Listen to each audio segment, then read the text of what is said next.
వర్గాలకు సంబంధించిన హక్కుల్ని కూడా పూర్తిగా కాలరాసి ప్రజల్ని గాలికి వదిలేసినటువంటి ఆనాటి ప్రభుత్వం యొక్క పాలనని ఆనాడు శాసనసభలో కానీ లేకపోతే సిఎల్పి లీడర్గా ఆనాడు మార్చి 16న ఆదిలాబాద్ నుంచి పాదయాత్ర మొదలుపెట్టినప్పుడు ఆ పాదయాత్రలో అనేక సందర్భాల్లో అనేక గ్రామాల్లో పేదవాళ్లు గిరిజనులు ప్రభుత్వం ద్వారా అసైన్ చేయబడినటువంటి అసైన్దారులు కలిసి ఆనాటి ఇందిరమ్మ రాజ్యం మాకు భూ పంపిణీ చేసింది, భూ పట్టాలు ఇచ్చింది, ధరణిని తీసుకొచ్చి మాకు పాత పుస్తకాలు ఉన్నప్పుడు కూడా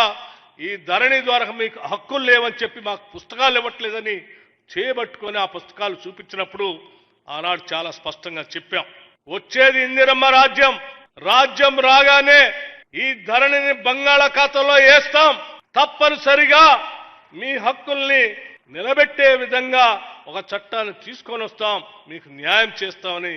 ఆనాడు అక్కడ చెప్పాం. ఆనాడు రాష్ట్ర కాంగ్రెస్ కమిటీ అధ్యక్షుడిగా ఈనాడు ముఖ్యమంత్రిగా ఉన్నటువంటి రేవంత్ రెడ్డి గారు అనేక భారీ బహిరంగ సభలు పెట్టి ఆ భారీ బహిరంగ సభల్లో కేంద్ర నాయకత్వానికి సంబంధించిన కాంగ్రెస్ నాయకత్వాన్ని కూడా తీసుకొని వచ్చి చాలా స్పష్టంగా